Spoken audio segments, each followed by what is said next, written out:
Nakakabantay pa rin po tayo dito sa Marikina at inaantabayanan itong level ng Marikina River. At para naman humingi tayo ng karagdagang update tungkol nga sa level ng ilog, ay kausapin natin si Kapitan Domingo de la Paz ng Barangay Santo Niño, Marikina. Kapitan, sa ngayon ho ba tumataas pa rin itong level ng Marikina River? Tumigil lang ang pagtaas, pero nagbabantay pa rin kami para sigurado. Anong oras ho nagsimulang umakyat mula doon sa 14 meters either saan kagabi? Kaninang umaga pa lang naman tumaas ng gusto yan. At sa tingin namin, medyo maaraw na, baka hindi na lumaki. Nagkataon lang na training day din namin ngayon eh. Kaya kami, yung mga tauhan ko, nagpa-practice kami maglancha para kung dumating yung baha, sanay na sila, hindi sila matakot. Ito yung tinatawag na familiarization sa mga gamit namin. Kanina ho, nakita nga namin yung pag-iikot ng inyong mga bangka. So ito simulation lamang ho at practice pa lang kanina. Oo, practice lang talaga para pag dumating yung kamukha nung dati, yung undoy, kami nakahanda na at wala na yung kaba.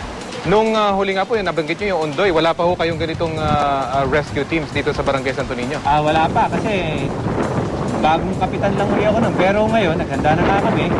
At saka walang nag-iisip na magkakaroon ng ganung sakuna dito sa Marikina. Pero ngayon, pinaghandaan namin yan sa tulong ng aming mayor. Gumawa kami ng sarili naming lansa. Handmade lang yan. Opo. Handmade lang yan. Tapos yung makina, bigay ni mayor din sa amin yan. Para anytime na bumaha, meron kaming gagamitin. So ito, kahit gaano kataas yung level ng Marikina River, kaya nitong dalawang bangka nyo ito? Kayang-kaya yan. 40 horsepower yan. Mabilis yan. Talagang pang mabigat ang trabaho. Saka yung kasing mga rubber boat nabubutas pagka dumating yung mga pako, kung saan yung mga nagigibang bahay, pag nabangga ang rubber boat doon, nabubutas na.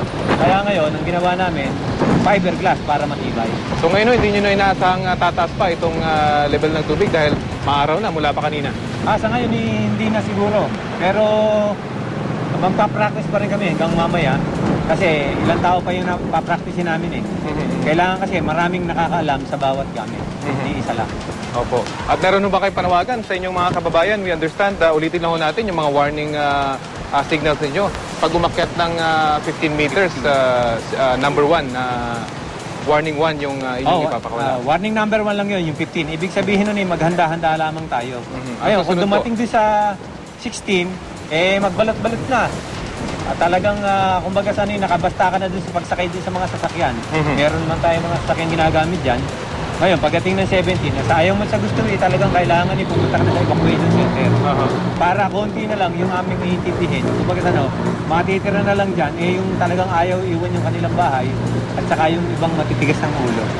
Hindi mawawala yun eh. Okay. Sige po, marami pong salamat, Kapitan Domingo de la Paz ng Barangay Santo Niño, Marikina, at good luck po sa inyo. Magandang tanghali po.